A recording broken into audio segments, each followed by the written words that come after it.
in the middle of the install on the TST Fender Eliminator kit and the integrated tail light. But one of the little modifications I'm doing to their kit, I don't like the angle of the license plate, but what I did was I heated up with the bracket using a torch, and then I just hammered it to flatten it out quite a bit.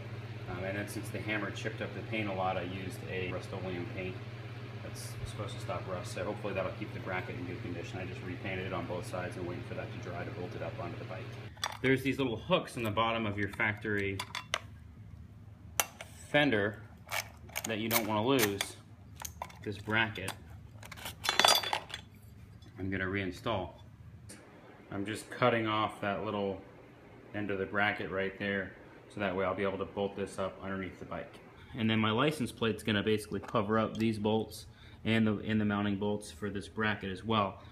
And then you're going to have a couple cargo hooks right there. So just mark up right here and drill a couple holes through the plastic right there. In the interest of not wasting anything or purchasing anything unnecessary, I was looking around for some screws to mount this up, or bolts to mount this up to the bottom of the bike. And then I noticed on the back of the Fender that I was about to throw away anyway, it had these on it, holding on this little bracket that holds the reflectors. Okay, one of the other things I wanted to do with this kit was actually solder in the license plate light. I love that it comes with a plate light, since I think that's a reason a lot of people get pulled over. I've never been pulled over for the position of my plate, and I don't know very many people that have. I mean, it does happen, obviously.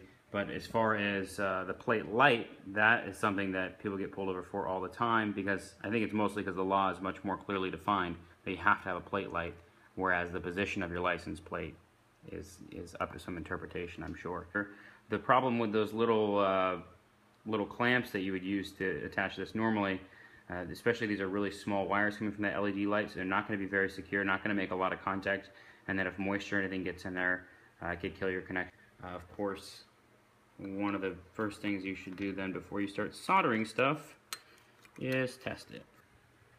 And I have a little Weller Portasol, I think it's called, butane soldering iron, which I think is a lot better than the electrics. It's a lot more convenient, and it seems to get a lot hotter a lot faster, so it makes soldering a lot easier. And then I'm going to use this little helping hands with the alligator clips to hold onto the wires for me, and I'll get those soldered up real quick. As you can see, my little butane soldering iron worked like a charm. I thought about getting the smoked lens, and then I went with a clear. And mostly why I did that is because the front turn signals are clear as well. So I figured it'll look a little bit more stock.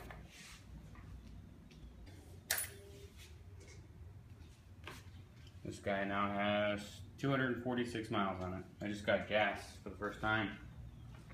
Well, on this one, I had another 300. I think. Very clean. You can see the angle of that plate. So the angle that it comes at is about like that. Right there. I don't care for that at all. The license plate light, I like that it's legal. And if you could see the numbers right now, you would also notice that since the numbers are raised on the plate, it actually doesn't really illuminate the numbers, so it doesn't really do much that it's supposed to do, but it still, you know, meets the legal requirement. You can see the signal. It's very, very bright. Seems like a really, really high quality taillight, so kudos to TST. They have a really good YouTube video out for it. Their instructions are total garbage because the pictures are so small and dark that you mean, good luck figuring out what the hell they're trying to tell you to do. So I did, since I never took apart my old 300, I didn't look at instructions or anything, and I did get a little crack right there. Trying to pop the bearings off. So I remember that back in the days when I first started working on bikes, I felt like you couldn't even disassemble the damn things because it seemed impossible. And then I got used to having to use a little bit of force to pop out those clips. But this bike, the plastics seem a lot thinner, which, you know, it's a budget bike, so it doesn't really surprise me than the CBRs that I've had. I mean, even the 650R. So it broke a lot easier than I was expecting it to. It started to crack and I stopped, so not the end of the world. It's a fairly inexpensive bike, and it's not going to be like a show bike or anything. It's a freaking Ninja 300. So that's the TST kit.